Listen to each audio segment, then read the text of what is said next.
느헤미야를 통해 청년 신앙의 길을 찾는 믿음의 항해 두 번째 시간입니다.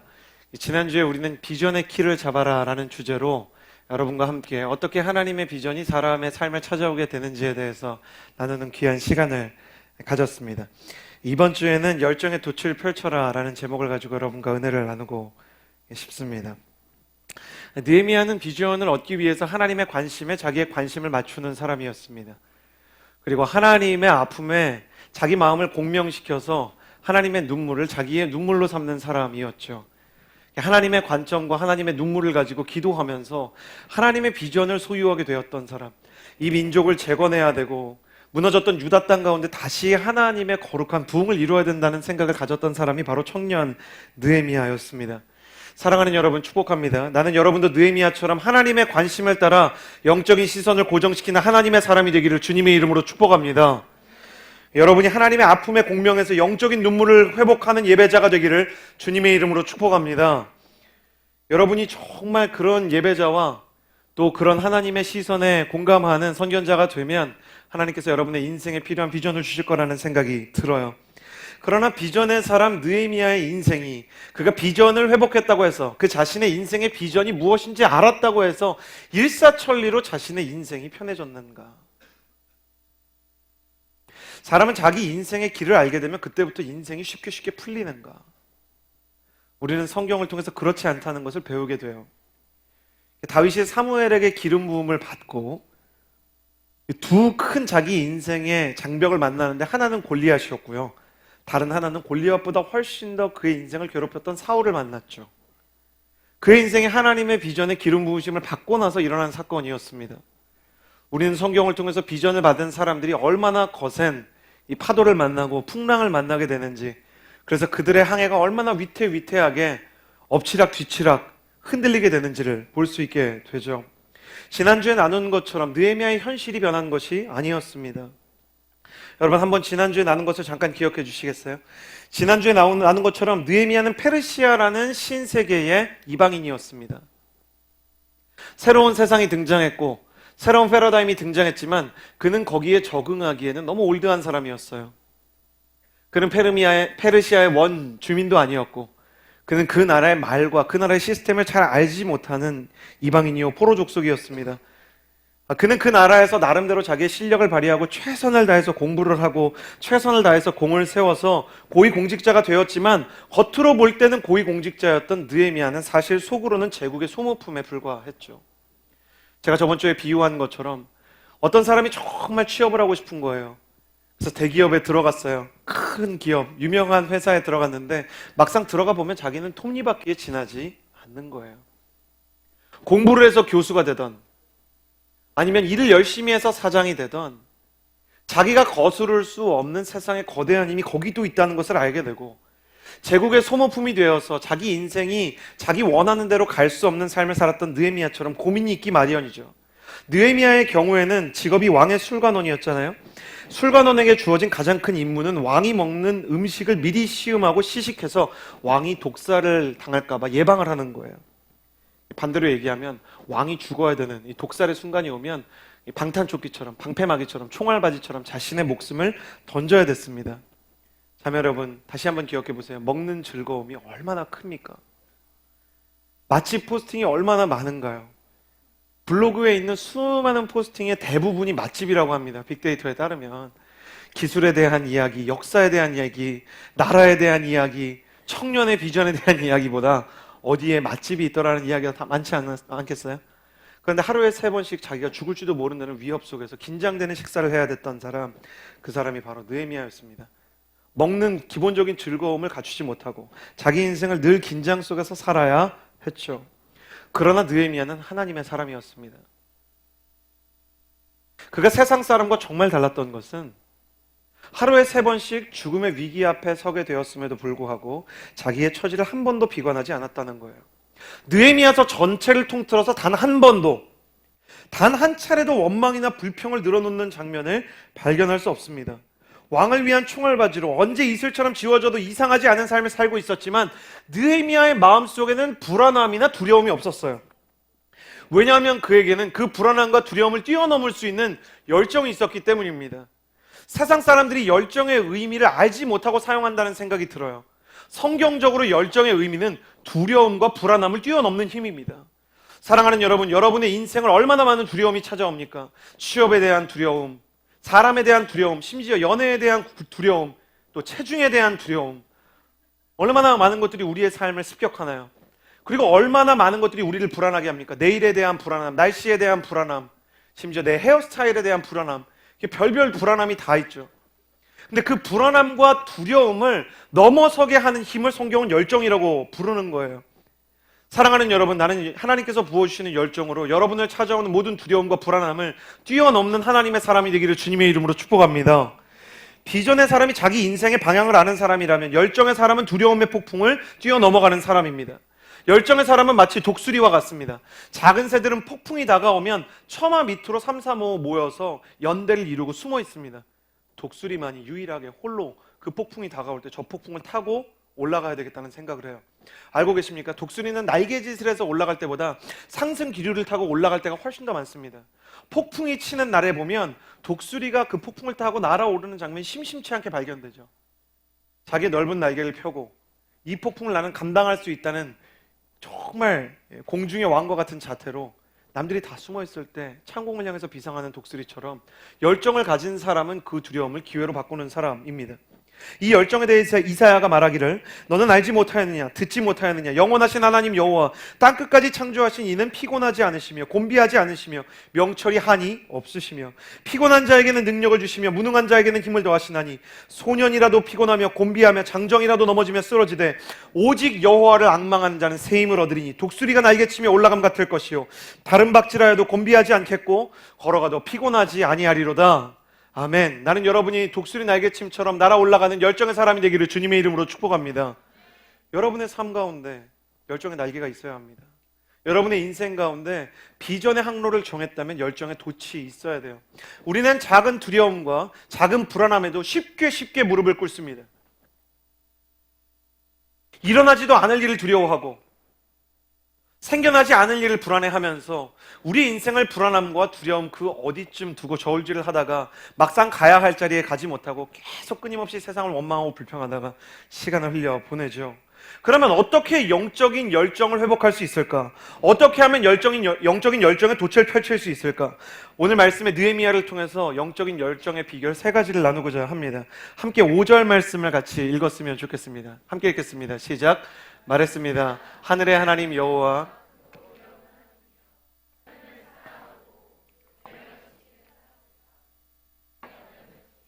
하나님이요. 느헤미야에게 조국 유다 왕국을 다시 재건하겠다는 거룩한 비전이 있었지만 주지하듯이 반복하듯이 느헤미야는 여전히 제국의 소모품에 불과했습니다. 거대 구조물에 체스판에 놓여진 장기말과 같은 거예요. 자기 인사를 자기 맘대로 할 수 없습니다. 여러분, 청년이 되어서 우리가 세상 속에 들어가고 기업 속에 들어가면 힘을 가지고 있는 사람들이 주로 가지고 있는 힘 2가지는 인사와 재정입니다. 느헤미야는 재정의 경우도 인사의 경우도 자기 마음대로 할 수가 없어요.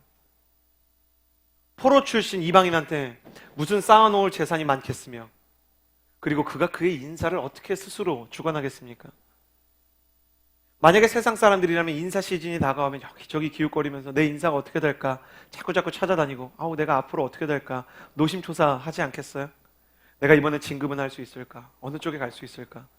사람들의 마음이 그렇습니다. 어차피 그렇게 알아본다 그래도 사실 알아본다고 승진이 안 되게 되는 것도 아니고 갈 부서에 안 가게 되는 것도 아닌데 사람은 불안하기 때문에 여기저기 뛰어다니고 동분서주하죠. 그러나 느헤미야는 그런 불안함에 자신의 영적인 자존심을 무릎 꿇지 않았습니다. 날마다 왕의 눈치를 봐야 했지만 그는 사실 왕보다 더 중요한 것을 바라보고 있었습니다. 그게 무엇이었냐면 바로 하나님이었습니다. 그가 기도할 때 가장 먼저 자기 입에서 튀어나온 말이 하나님 나 힘들어요가 아니었습니다. 그가 가장 먼저 기도했던 것이 하나님 내가 너무 두렵다는 말도 아니었습니다. 그의 신앙 고백의 가장 중요한 부분은 하늘의 하나님 여호와 크고 두려운 하나님이요 하나님을 사랑하고 그 계명을 지키는 사람들과 맺은 사랑의 언약을 지키는 하나님이요 하나님이 어떤 분이신지 내가 안다고 이야기하는 것입니다. 열정의 돛을 펼치는 첫 번째 노하우는 주님의 권능을 신뢰하라는 것입니다. 주님의 권능을 신뢰하라. 우리가 인생에서 겪는 문제는 대부분 우리의 존재보다 큽니다. 우리의 능력으로, 우리의 경험으로, 우리의 많은 힘과 인맥으로 해결할 수 없는 문제들이 대부분이에요. 그래서 우리는 문제의 크기에 압도당하곤 합니다.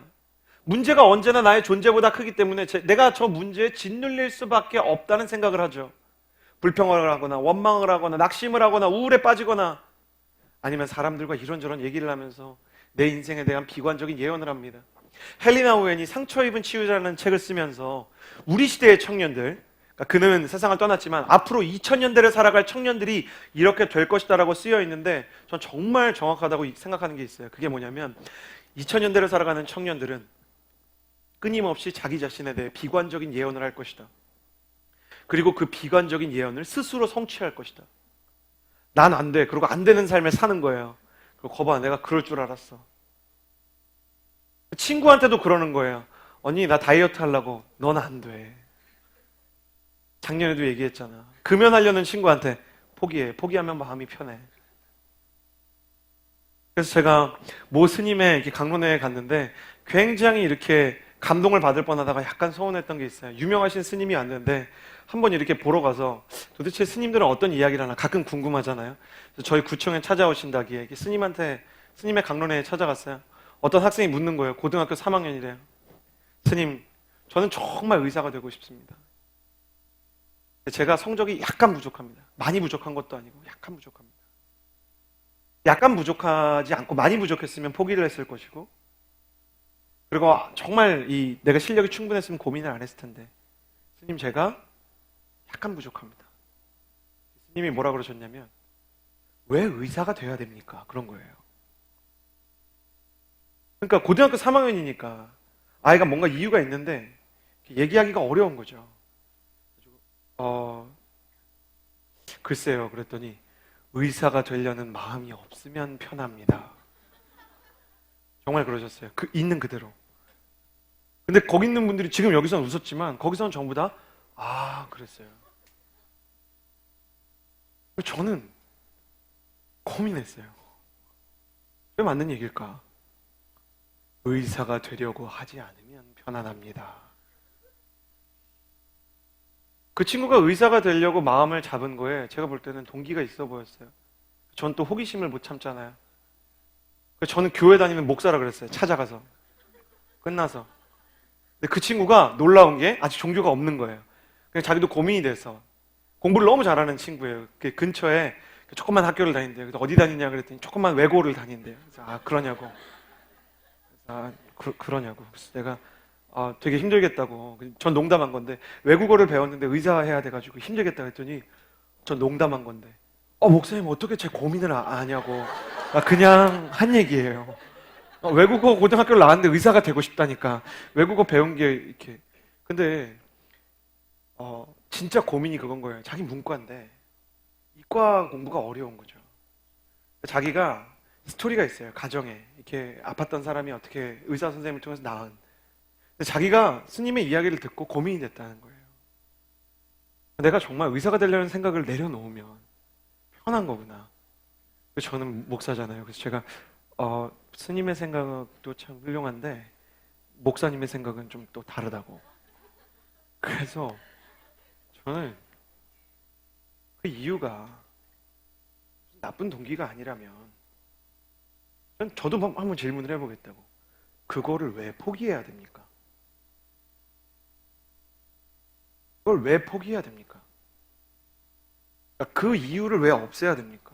그렇죠. 포기하면 편하죠. 없으면 편하죠. 놀라운 게 뭐냐면 저는 믿는 거예요. 이 친구가 자기가 안 포기하고 싶다는 거예요. 사람의 마음속에 두 가지 마음이 다 있어요. 부정적인 예언을 하고 부정적으로 그냥 살고 싶은 거예요. 내 인생은 어차피 안 돼. 여러분 인터넷 가보세요. 어차피 안 된다는 얘기가 얼마나 많아요. 문제가 너무 크고 사회가 너무 심각해. 우리 M4 세대야. 그러니까 포기해야지. 다 포기하는데. 그러나 하나님 그렇지 않아요. 문제 어려운 건 사실이에요. 문제가 안 어렵다고 생각하면 그 사람은 현실 감각이 없는 거예요. 문제는 심각해요. 2000년대를 살아가는 청년들은 개국 이래 어쩌면 가장 어려운 시간을 살아가고 있어요. 그러면 포기해야 되나요? 이렇게 말해야 되나요? 직업을 안 갖기로 생각하면 마음이 편안합니다. 왜 꼭 직업을 가져야 됩니까? 여러분, 이게 답이라고 생각합니까? 잠깐 편할 수 있어요. 잠깐. 결혼을 왜 해야 된다고 생각하십니까? 결혼을 해야 된다는 생각을 버리면 편합니다. 스님이 그렇게 사시는 건 알겠어요. 그러나 저는 그걸 믿지 않습니다. 하나님이 사람을 만들었을 때 이렇게 정교하고 이렇게 소중한, 이렇게 신비한, 온 우주보다 어떨 때 보면 더 정교한 인간을 만드셨을 때는 저는 이유가 있다고 생각을 해요. 그리고 그 이유를 발견할 때 저는 사람의 삶에 감동이 있다고 생각해요. 그래서 그 이유를 찾아서, 비전을 찾아서 사는 느헤미야 같은 사람은 그 이유를 만드신 하나님을 찾게 돼 있는 거예요. 하다못해 가수들도 힐링 캠프에 나와서 하나님을 찾는다고 말해요. 신이 있다면, 나를 만들었다면 이유가 있을 거 아니냐고.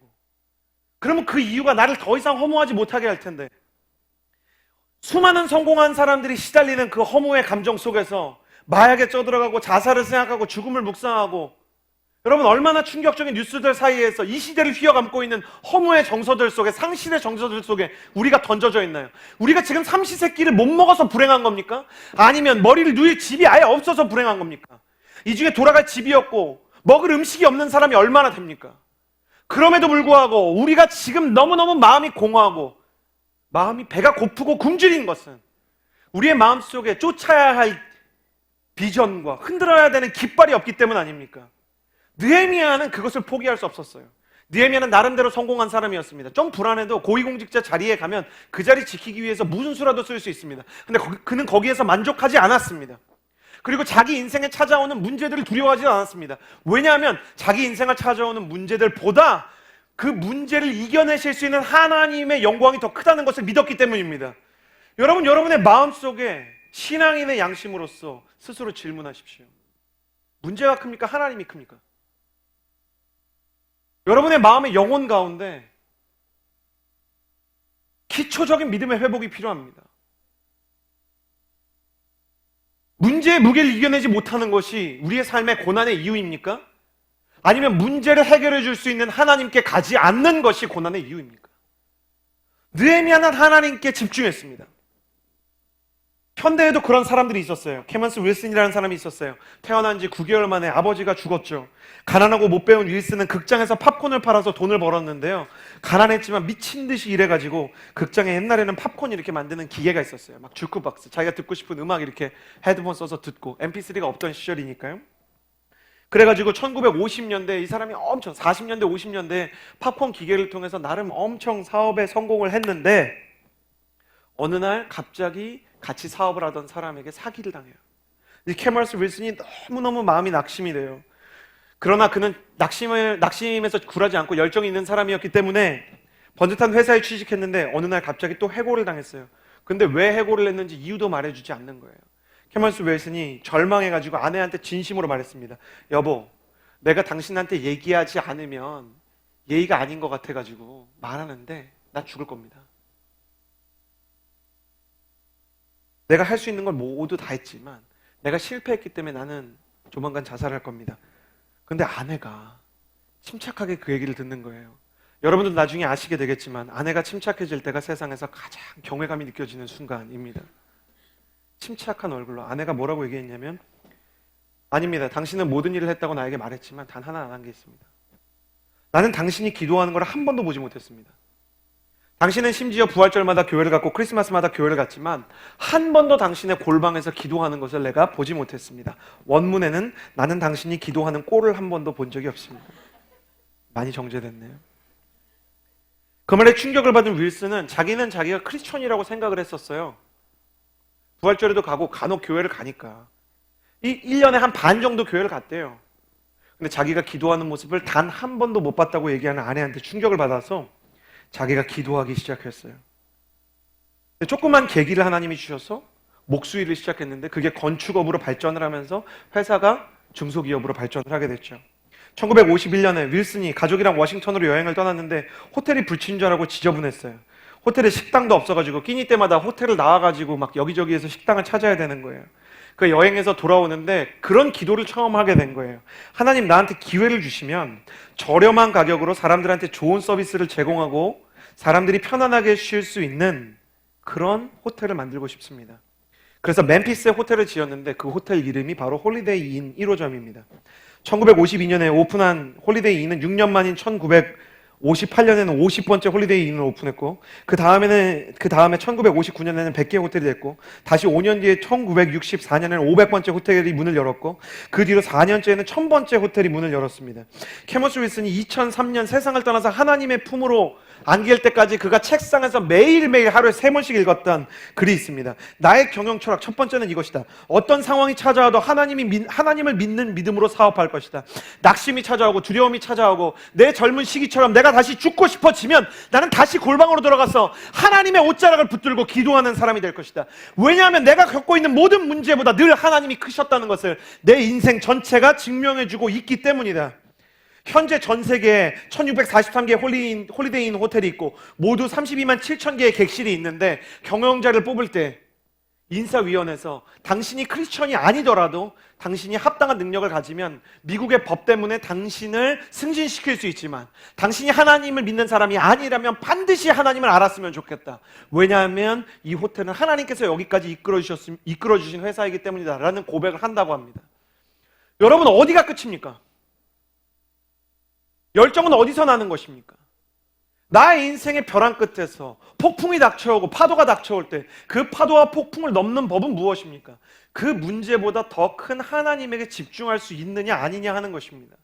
기도는 그런 믿음이 없으면 할 수 없습니다. 하나님을 우습게 보는 사람들에게 하나님은 응답하지 않으십니다. 왜 하나님을 우습게 보시나요? 하나님은 하나님을 바라보는 사람의 크기만큼 일하세요. 여러분이 하나님을 자꾸 우습게 보면 하나님이 자꾸 우습게 하실 것입니다. 하나님은 값없이 은혜를 주시지만 그의 태도에 따라서 역사하시는 하나님이시라는 것을 기억하십시오. 내 문제보다 내 하나님을 더 크게 보는 믿음, 내 하나님이 크시기 때문에 그 하나님 앞에서 겸손하게 낮아질 수 있는 믿음, 문제를 보면서 괜히 호언장담하면서 오버하지 않는 겸손한 마음, 그것을 가진 사람에게 하나님께서 문제를 돌파할 수 있는 열정을 주신다는 겁니다. 저는 여러분이 문제보다 크신 하나님의 권능을 바라볼 수 있는 열정의 사람이 되기를 주님의 이름으로 축복합니다. 두 번째로 여러분과 나누고 싶은 열정의 원리는 6절에서 7절의 말씀입니다. 6절에서 7절 같이 읽겠습니다. 시작. 주의 종들인 이스라엘 백성들을 위해 주의 종이 밤낮으로 주 앞에 기도하니 주께서는 귀를 기울이고 눈을 떠서 이 기도를 들으소서. 저와 제 조상의 집을 비롯해 우리 이스라엘의 족속이 주님을 거역했던 죄를 고백합니다. 우리가 주께 매우 악하게 굴었습니다. 주께서 주의 종 모세에게 주신 계명과 규례를 우리가 지키지 않았습니다. 두 번째 여러분과 나누고 싶은 것은 회개의 기회를 붙잡으라는 것입니다. 회개의 기회를 붙잡으라. 느헤미야가 기도를 하면서 크신 하나님, 문제보다 크신 하나님께서 우리가 지금 이 어려움을 겪고 있는데도 도와주시지 않는 이유가 무엇인지 알았다고 기도합니다. 그게 뭐냐면 우리 민족이 하나님 앞에 하나님과 맺었던 그 언약들을 모두 다 그 계약을 파기했기 때문에 하나님께서 우리를 도와주실 수 없게 되었다는 회개를 하는 것입니다. 느헤미야의 회개에는 분명한 특징이 있습니다. 현실의 역사를 영적으로 해석하는 눈이 있었다는 것이죠. 여러분, 역사를 영적으로 해석할 수 있는 힘은 매우 중요합니다. 우리가 고등학교에 들어가면 고등학교 1학년 때 추천받는 책이 주로 이에이치카의 역사는 무엇인가 뭐 그런 책 아닙니까? 그게 고등학교 때도 추천받는 책이지만 서울대 100대 도서에도, 서울대 들어가면 추천받는 100대 도서에도 보통 1, 2위 안에 들어가 있습니다. 이에이치카가 무슨 이야기를 합니까? 역사의 사건보다 더 중요한 것은 그 역사에서 무슨 교훈을 얻을 수 있느냐. 사건보다 사관이 더 중요하다. 어떤 사건을 통해서 그 사람이 무슨 교훈을 얻을 수 있느냐. 너무 중요해요. 차 사고가 났는데 거기서 교훈을 얻지 못하고 똑같이 계속 반복적인 실수를 하는 사람이 있어요.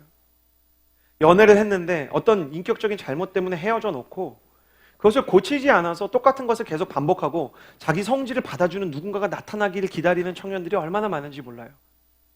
잘못된 해석학을 가지고 있으니까, 잘못된 관점을 가지고 있으니까, 문제가 나한테 있다는 것을 발견하지 못한 채 계속 내 인생이 어려워지는 것을 인정하지 않는 거예요. 느헤미야는 그렇지 않았어요. 문제의 핵심이 무엇인지를 바라볼 수 있는 영적인 해석학을 가지고 있었어요.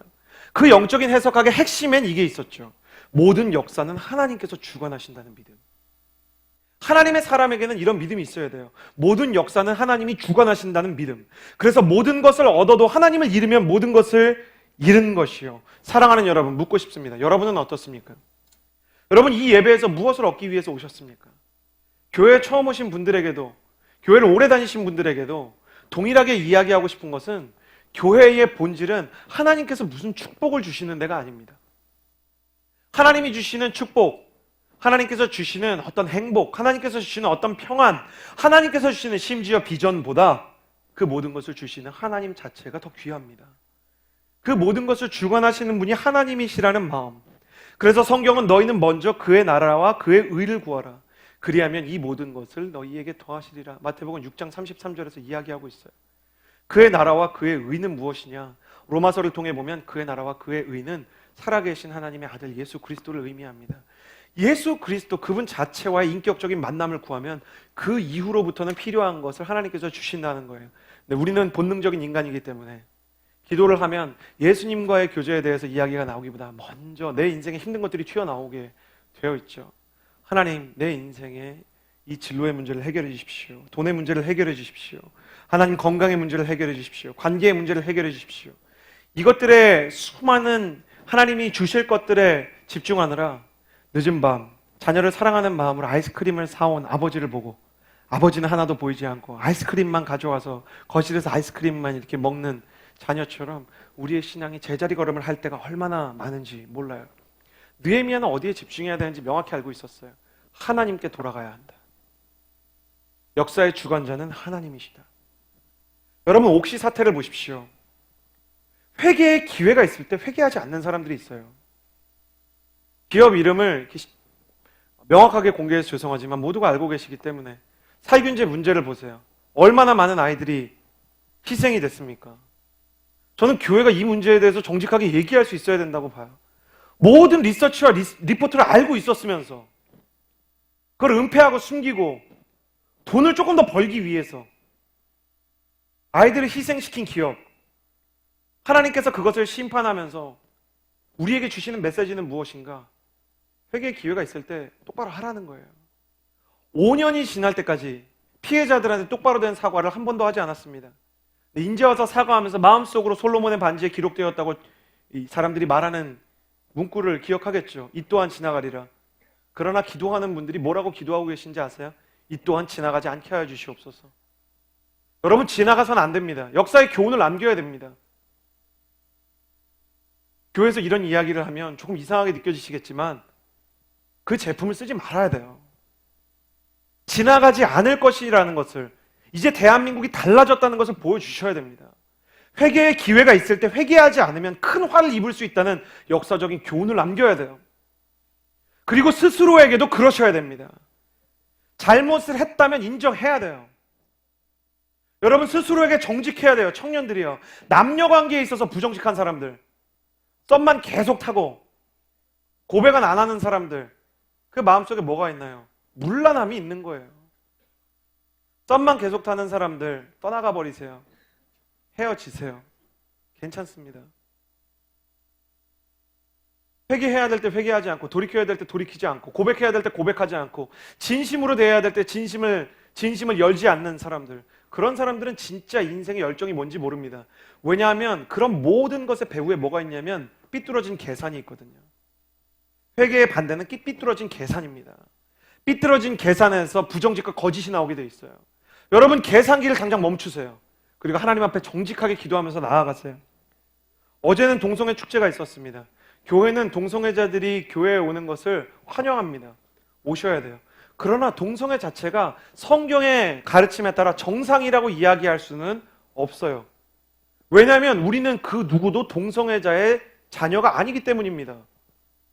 우리 아버지도 동성애자가 아니었고 우리 어머니도 동성애자가 아니었어요. 동성애자의 아버지와 어머니도 사실은 동성애자가 아니었죠. 사실 여러분 리서치를 해보면 알겠지만 첨예한 대립이 있지만 선천적인 것으로 결정되지 않았습니다. 선천적이지 않다는 리포트도 어마어마한 힘을 얻고 있고, 또 선천적이라는 리포트를, 동성애는 선천적이라는 리포트를 쓴 사람들 중에 LGBT, 레즈비언, 게이, 바이섹슈얼리티, 트랜스젠더 재단에 어마어마한 후원을 받은 사람들과 그리고 그 스스로가 LGBT인 사람들이 얼마나 많은지 몰라요. 그 리포트를 어떻게 신뢰할 수 있나요? 우리가 거기 가서 그 사람들을 막 누워가지고 나를 밟고 지나가라 뭐 이런 거 하라는 거 아닙니다. 그런 거 안 하셔도 돼요. 괜찮습니다. 그러나 잘못된 것이 잘못된 게 아니라고 이야기하는 것에 대해서는 경각심을 가져야 돼요. 단순히 동성애에 대해서만이 아닙니다. 탈세에 대해서도 똑같아야 되고, 거짓말에 대해서도 똑같아야 되고, 폭력에 대해서도 똑같아야 돼요. 여성 혐오나 남성 혐오에 대해서도 똑같아야 돼요. 잘못된 것이 잘못된 것이라고 이야기할 수 있는 세상을 만들어 가야 합니다.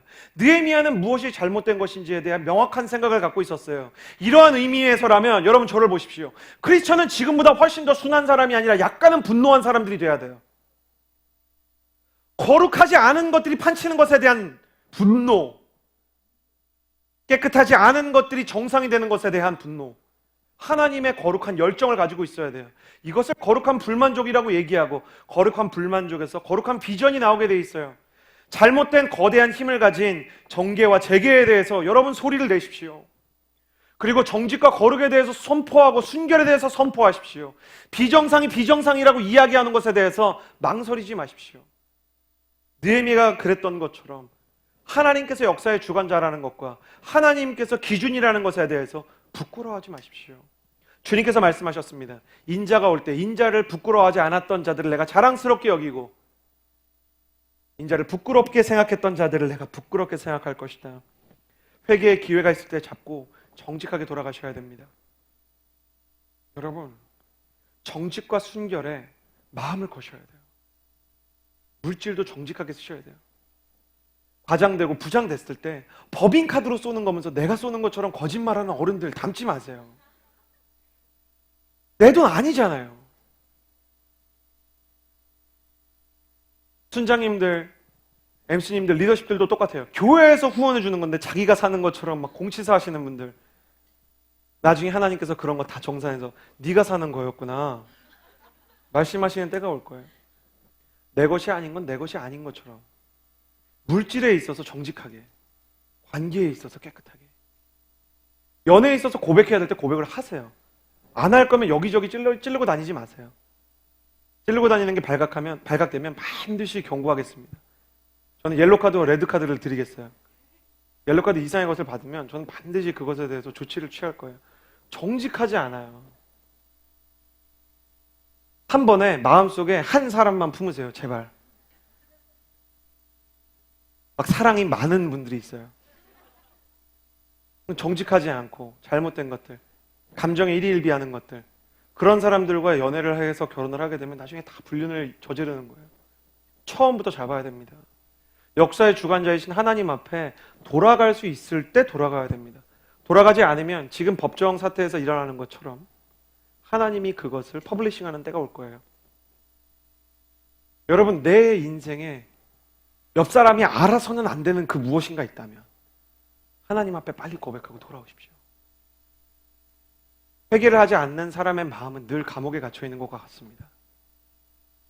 잘못을 잘못으로 인정하지 않는 사람의 마음은 늘 그 영혼이 감옥에 갇혀 있어요. 늘 표정이 굳어있고 늘 마음이 굳어있고 찬양이 찬양대로 나오지 않아요. 교회를 병원처럼 다니면서 하나님이 나를 위로해 주시기 바라지만 은혜 가운데 실제 위로를 받지 못하죠. 왜냐하면 핵심이 그게 아니기 때문이에요. 예수님은 사람을 위로하러 오신 게 아니라 사람을 구원하러 오신 거예요. 구원의 핵심은 예수 그리스도의 십자가 보혈로 잘못된 것을 인정하는 자들이 영적인 자유를 누리시는 겁니다. 여러분 기억하십시오. 진짜 영적인 자유, 진짜 영적인 충만, 진짜 영적인 회복, 진짜 영적인 비전을 내 인생에 성취하면서 나아가는 사람이 되고 싶다면 하나님께 돌아가서 죄를 자백하고 정직하게 하나님 앞에 순결한 심령을 달라고 기도하십시오. 하나님께서 그렇게 하는 청년이 없기 때문에 그런 청년을 정말 마음 졸여 타는 목마름으로 기다리고 계시다는 것을 저는 알고 있습니다. 저는 우리 공동체에서 예배하는 청년들이 하나님 앞에 정직하게 자기의 연약함과 죄를 고백하고 깨끗하여져서 자유로운 심령으로 사람들을 회복하고 사람들을 일으키고 사람들을 변화시키는 하나님의 비전의 사람 느헤미야와 같은 믿음의 항해를 하는 청년들이 되기를 주님의 이름으로 축복합니다. 열정의 두 번째 힘은 회개의 기회를 붙잡으라는 것이었어요. 세 번째, 약속의 말씀을 의지하라는 것입니다.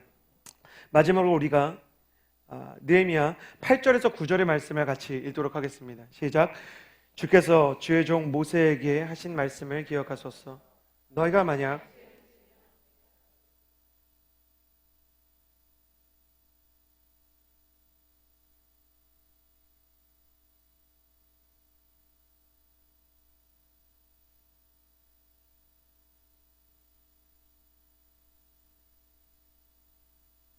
느헤미야가 얘기하는데, 너희가 만약 죄를 지으면 내가 너희를 여러 민족 가운데 흩어버릴 것이고, 만약 너희가 내게 돌아와 내 계명을 지키면 너희 포로된 사람들이 하늘 끝에 있더라도 내가 그들을 거기에서부터 불러 모아 내 이름을 위해 선택해 놓은 곳으로 데려올 것이다. 열정의 돛을 펼치는 세 번째 능력은 약속의 말씀을 의지하는 것입니다. 느헤미야는 유다 왕국이 멸망한 BC 586년으로부터 80년, 90년이 지난 시대에 기원전 한 500년대의 사람입니다. 그러니까 그는 청년이었기 때문에 유다 땅에서 태어난 것이 아니라 포로 땅으로 끌려온 바벨론과 페르시아 땅에서 그의 일생을 보낸 사람입니다. 그 당시에 하나님의 말씀을 율법에 따라서 보존하는 스크롤이 있었는데, 이 스크롤을 만드는 파피루스가 워낙 비쌌기 때문에 다른 경전들도 다 그렇게 비쌌어요. 그 시대에는 막 종이가 싸지 않고 파피루스가 싸지 않았던 시대입니다. 시가 3억 정도 합니다, 성경이. 그리고 그것을 보관하기 위해서는 매년 2억이 들어요. 그러니까 10년 동안 성경 갖고 있으려면 23억이 필요합니다. 그러니까 일반인이 성경을 가지고 있을 수가 없었어요. 그래서 랍비들도 가난했기 때문에 성경을 외워버렸습니다. 특별히 신명기를. 그러나 대부분의 유대 사람들은 이방 나라로 끌려와서 80년이 지나고 90년이 지나면서 그 율법을 다 잊어버렸죠. 그러나 느헤미야는 정확히 신명기 율법을 기억하고 있습니다. 지금 느헤미야가 기도하면서 모세에게 하신 말씀을 기억하소서, 이 뒤에 나오는 구절은 신명기의 율법을 그대로 인용한 것으로, 그가 신명기 12장부터 26장에 있는 신명기 율법을 거의 외우고 있었던 것을 확실하게 보여줍니다. 그는 한 번도 제대로 된 유대교 예배를 드린 적이 없습니다. 그는 그 자신이 자기 소유의 성경을 가져본 적이 없는 사람입니다. 그래서 그는 스스로 하나님께 기도하며 예배하는 방법을 터득했고, 그래서 그는 말씀을 자기 것으로 할 수 없어서 자기 마음에 말씀을 새겨서 외운 사람이 되었습니다. 그리고 그것이 이루어질 것을 확신했습니다. 여러분, 이스라엘 시대에 이 사람들이 전부 포로로 끌려갔을 때 유대 사람들이 열강이 한 번도 유대 사람들을 하나님의 법에 따라서 움직인 적이 없습니다. 자기들 이익에 따라서 다 움직였어요. 에스라서 1장 1절에서 4절에 보면, 바사왕 고레스 원년에 여호와께서 예레미야의 입을 통해서 하신 말씀을 이루게 하시려고 바사왕 고레스의 마음을 감동시키매 그가 온 나라에 공표도 하고 조서도 내려 이르되, 그러면서 쭉 하늘의 하나님 여호와께서 너희를 돌려보내라고 하셨으니까 너희 다 돌아가라 이렇게 칙령을 썼거든요. 근데 이 사람이요, 이 고레스라는 사람이 겉으로 보면 신실하게 하나님한테 감동돼서 사람을 돌려보낸 것 같지만 똑같은 조서를요 복사해서 붙여넣기 했는데 신 이름만 바꿔요. 바벨론 사람들 돌려보낼 때는 하늘의 왕 벨과 무로닥이 너희를 전부 바벨론 땅으로 돌려보내라 그랬다. 그러니까 이 사람은 하나님 믿는 사람이 아니에요. 그게 더 효율적이라고 생각한 거예요. 다 끌어모아서 수도에 이렇게 사람들이 모이고 나니까 상수도도 제대로 없고 하수도도 제대로 없는데 오물은 쌓여가고 땅값은 올라가고, 그러니까 다시 다 지방으로 보내고 세금만 똑바로 거두고 군사만 못 갖게 하자. 또 사형제도는 우리가 판결할 수 있게 하자. 그런 세 가지 원칙만 갖고 이 사람들을 전부 돌려보낸 거예요. 순전히 정치적인 목적이었어요. 이 고레스라는 사람도 완전히 정치적인 사람이에요. 그걸 알았기 때문에, 이런 정치적인 술책과 계략을 알았기 때문에 이스라엘 사람들이 수십만 수백만이 끌려왔지만 돌아간 사람이 5만밖에 안 됩니다. 그 정치적인 판에 내가 끼어 들어가기가 싫다는 거예요. 저 사람이 순진한 사람이 아닌데, 순전한 사람이 아닌데 내가 저 판에 끼어 들어갈 수가 없다는 거죠. 우리도 왜 그런 사람 만나면 기분이 나쁘잖아요. 나 이용하려고 그러는 사람. 그러니까 이용당하기가 싫으니까 안 갔는데 느헤미야랑 에스라랑 스룹바벨은 갔어요. 왜 갔냐 이거예요. 상대가 뻔히 정치적인 수를 쓰는 건데 왜 갔냐 이거예요. 왜냐하면 고레스가 조서를 발표한 해가 정확히 바벨론으로 끌려온 지 70년이 되는 해였는데, 예레미야의 예언에 따르면 70년이 되는 해에 하나님께서 너희를 다시 고향으로 돌려보낼 거라는 약속이 있었기 때문이에요. 눈에 보이는 현실은 정치적으로 내가 이용당하는 거였어요. 그러나 그들은 눈에 보이는 고레스 왕을 뛰어넘어 계시는 하나님을 봤어요. 에스라도 알고 있었어요. 그래서 이렇게 얘기하는 거예요. 바사왕 고레스 원년에 여호와께서 예레미야의 입을 통하여 하신 말씀을 이루게 하시려고 바사왕 고레스의 마음을 감동시키시며, 근데 여기서 감동시키셨던 단어가 다른 성경에는 바사왕 고레스의 마음을 조종하시며라고 되어 있어요. 고레스는 자기 손바닥에서 판이 움직인다고 생각했어요. 근데 사실은 하나님 손바닥 아니었던 거예요. 손오공이 아무리 난리를 치고 글자를 써도 좀 교회에서 하기엔 희한한 비유지만 부처님 손바닥 아니라 그러잖아요. 고레스가 난리를 쳐도 하나님 손바닥 아니라는 것을 에스라는 믿었어요. 이 믿음은 말씀에서 온 것입니다. 말씀이 없으면 인생이 복잡합니다. 말씀이 없으면 다 정치고 다 계산이고 다 저 사람이 나쁜 사람이고 순수하지 못해요. 그래서 막 상처를 받아요. 저 사람은 역시나 순수하지 못했던 거야.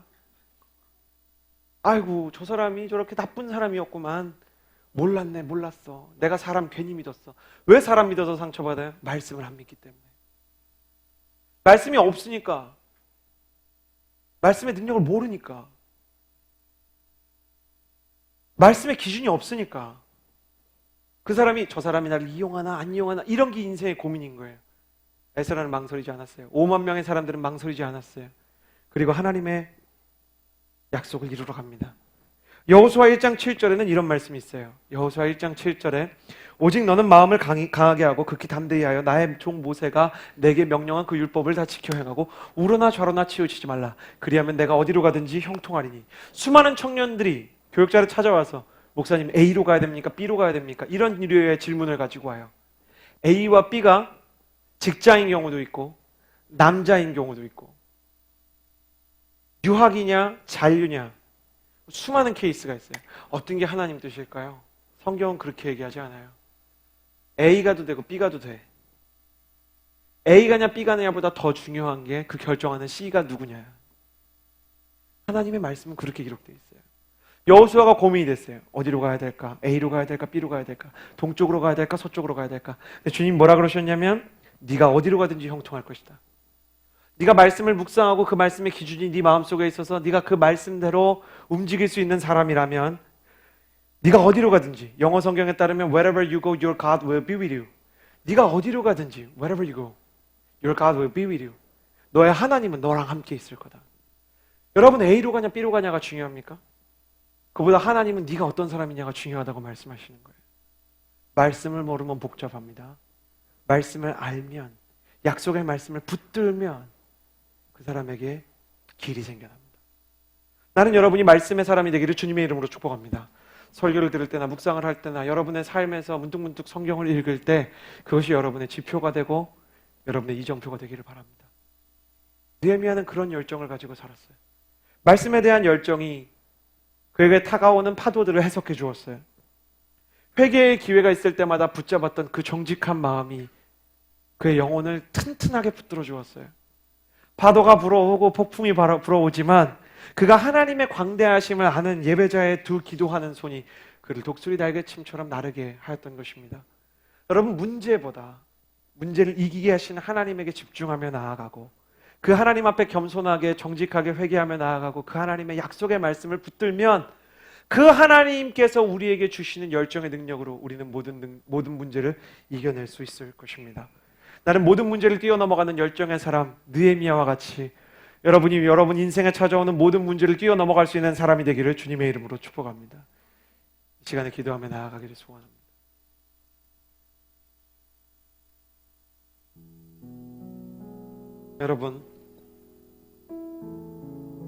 여러분이 겪고 있는 문제를 여러분의 한쪽 손에 둔다고 한번 우리가 상상을 해봅시다. 그것이 진로의 문제일 수 있고 가족의 문제일 수 있고 진로의 문제일 수 있어요. 돈의 문제일 수 있어요.